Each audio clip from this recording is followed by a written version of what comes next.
비선 실세 최순실 씨가 1심에서 징역 20년을 선고받았습니다. 글쎄요, 이 재판을 지켜본 우리 기자가 지금 보도를 좀 해야 될 것 같은데, 불구속 상태에서 재판을 받던 신동빈 어터 회장도 실형을 받아서 법정 구속이 됐습니다. 좀 취재 기자 연결해 자세한 내용 좀 들어보도록 할까요? 자, 이소영 기자 나와 있습니까? 네, 서울중앙지방법원입니다. 조금 전 법원이 비선 실세 최순실 씨에게 징역 20년과 180억 원의 벌금을 선고했습니다. 재판부는 국가적 혼란을 야기한 책임은 박근혜 전 대통령과 이를 이용해 국정을 농단한 최 씨에게 있다고 설명했습니다. 법원은 불구속 상태로 재판을 받던 신동빈 롯데 회장에 대해서도 뇌물죄를 인정해 징역 2년 6개월을 선고하고 법정 구속했습니다. 함께 재판을 받던 안종범 전 수석 역시 대부분 혐의에서 유죄가 인정돼 징역 6년을 선고받았습니다. 이 기자, 징역 20년 국정농단 사건에서 가장 높은 형량인데요. 판단 근거는 무엇이었습니까? 네, 국정농단 수사의 스모킹건으로 꼽혔던 안종범 수첩이 재판에서도 결정적인 역할을 했습니다. 수첩에 적힌 재벌 총수들과의 독대 내용을 바탕으로 재단 출연금 강요, SK 뇌물 요구 등 혐의에 모두 유죄가 내려진 건데요.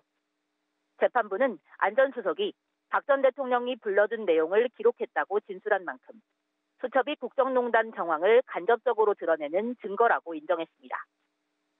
앞서 이재용 삼성 부회장의 항소심이 수첩은 전해 들은 내용을 적은 것으로 진실 판단에 근거가 될 수 없다고 판단한 것과는 상반됩니다. 이 기자, 같은 사안을 두고 엇갈린 판단이 나왔는데 이 삼성으로부터 뇌물을 받은 부분은 어떻게 됐습니까?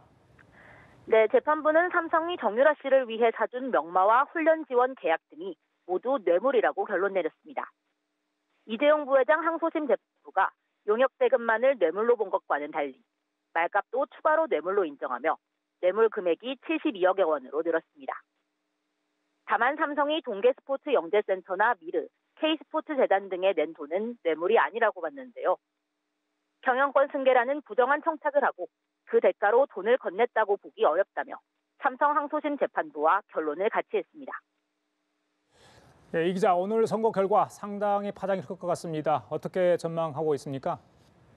네, 오늘 선고는 사실상 박근혜 전 대통령에 대한 선고나 마찬가지였습니다. 재판부는 삼성 뇌물을 비롯해 재단 출연금 강요, 직권남용 등 중요 범죄 사실에 모두 박 전 대통령이 가담했다고 직접적으로 언급했습니다. 박 전 대통령에 대한 심리도 같은 재판부가 맡고 있는 만큼 중형 선고가 불가피해 보입니다.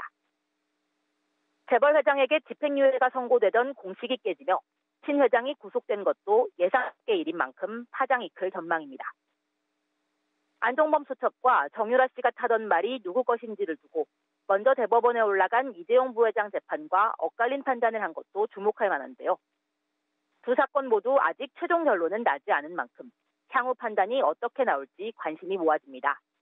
지금까지 서울중앙지방법원에서 연합뉴스TV 이소영입니다.